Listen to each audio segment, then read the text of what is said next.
নমস্কার, আমি রিয়া। তোমরা অনেকেই জানো আমি কুকুর, বিড়াল, পশু পাখি অনেক ভালোবাসি। তবে ভালোবাসাটাও যে আমার জীবনে একদিন কাল হয়ে উঠবে সেটা কখনো বুঝতে পারিনি। 2026 জুলাই মাসের 22 তারিখে আমাদের সাথে একটি দুঃখজনক ঘটনা ঘটে, যার পরিপ্রেক্ষিতে আমাদের বাড়িতে পুলিশ এসেছিল আমাদের সঙ্গে কথা বলতে। পুলিশ আমাদেরকে সোজাসাপটা বলেছিল আমাদের বাড়িতে যে সমস্ত কুকুর আছে শুধু গাবলুকে বাদে সবাইকে যেন আমি ছেড়ে দিয়ে আসি। সমস্যা হলো আমার বাচ্চা নাকি ওদের ছাগল মেরে দিয়েছে, যদিও তার কোনো প্রমাণ নেই। প্রমাণ না থাকা সত্ত্বেও আমার বাচ্চাগুলো দোষী হয়ে গেছে। এদিকে যে ওরা আমার দুটো বাচ্চাকে মেরে ফেলেছে, আমার কাছে প্রমাণ না থাকা সত্ত্বেও ওরা কিন্তু নির্দোষ। কারণ কুকুরের জীবনের কোনো দাম নেই, তবে ছাগলের জীবনের দাম আছে।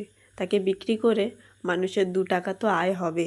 এর সাথে অনেক মানুষের এও সমস্যা হয়েছে, পুলিশের সাথে আমরা কেন ভালোভাবে কথা বলেছি, পুলিশ কেন আমাদেরকে কিছু বলেনি, আমরা কেন তার মুখের ওপর কথা বলেছি। আসলে যুক্তির কাছে সবাই হেরে যেতে বাধ্য।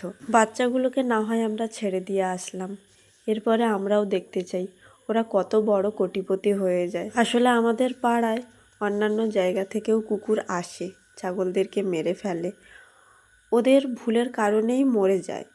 তবে দোষটা হয় আমাদের, কারণ আমাদের বাড়িতে তো কুকুর আছে না, তাই। তবে ওরা থাকতে থাকতে আমাদের পাড়ার প্রত্যেকটা মানুষদেরকেই চিনে ফেলেছি আমরা, যাদেরকে আমরা আত্মীয় বলি, যাদের সাথে আমাদের আত্মার সম্পর্ক বলে মনে করি, তারা কেউই আমাদের আত্মীয় নয়।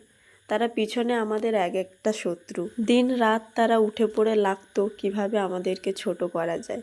তবে ভগবানের কৃপায় পুলিশের সামনেও আমাদের মাথা নিচু করতে পারেনি, তাই তাদের বড় রাগ হয়েছে।